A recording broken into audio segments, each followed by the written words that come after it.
একটা শরীর, 18 থেকে 20 জন ছেলে, 113টা কামড়ের দাগ, 150 গ্রাম সিমেন্ট। একটা সুস্থ মেয়েকে ঠিক কতটা সময় গলা চেপে ধরে রাখলে তার চোখের মণি দিয়ে রক্ত বেরিয়ে আসে? আর সেই মেয়েটার যে দুটো হাত যারা ধরে রেখেছিল, তার মধ্যে একজন হচ্ছে তার ফিমেল কলিগ। আই রিপিট, তার ফিমেল কলিগ। তার চোখের মণি থেকে রক্ত বেরিয়ে আসার আগ মুহূর্ত পর্যন্ত সে তার ফিমেল কলিগের মুখের দিকে তাকিয়ে চোখের ভাষায় বারবার এটাই বলার চেষ্টা করছিল, বাঁচাও, আমাকে বাঁচাও, তুমিও তো একটা মেয়ে। আহা, আহারে জীবন। হ্যাঁ, ঠিক এমনই একটা ঘটনা ঘটেছে কলকাতার আরজেকার হসপিটালের নার্সের সাথে। তার নাম হচ্ছে মৌমিতা দেবনাথ, বয়স 31 বছর। টানা 36 ঘন্টা ডিউটির পর সে যখন একটু বিশ্রাম নিতে বিশ্রাম রুমে গেল, ঠিক তখনই তার সাথে এমনই একটা ঘটনা ঘটলো।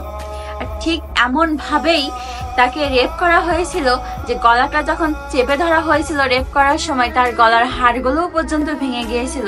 তাহলে এবার ভাবুন যে কতটা নৃশংসভাবে তাকে হত্যা করা হয়েছে। আজ তার ফ্যামিলির কি অবস্থা? সে হয়তো কারো বোন, কারো মেয়ে। নভেম্বর মাসেই কিন্তু তার বিয়ে হওয়ার কথা ছিল তার বয়ফ্রেন্ডের সাথে। তার বয়ফ্রেন্ডের সাথে তার 13 বছরের সম্পর্ক। এই 13 বছরে মেয়েটার চোখে কত স্বপ্নই না ছিল, কত স্বপ্নই না সে দেখেছে যে তার ভালোবাসার মানুষের সাথে সুন্দর একটা সংসার সাজাবে, সুন্দর একটা সংসার হবে, সুন্দর করে সে সংসার করবে ভালোবাসার মানুষটাকে নিয়ে। এক নিমেষেই তার সব স্বপ্নগুলো ধূলিসাৎ হয়ে গেল, মাটির সাথে মিশে গেল। আমি একজন সাধারণ জনগণ হিসেবে এর সুষ্ঠু বিচার চাই।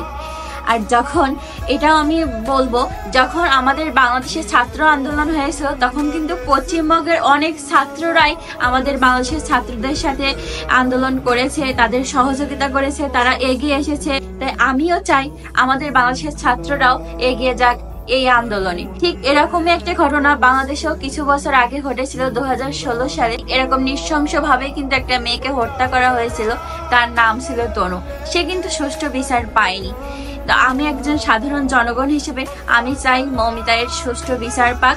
আর সুষ্ঠু বিচার পেয়েও বা কি হবে? মেয়েটা তো মরেই গেল, সে তো আর এই পৃথিবীতে নেই। তাই আমি তার সুষ্ঠু বিচার আশা করি।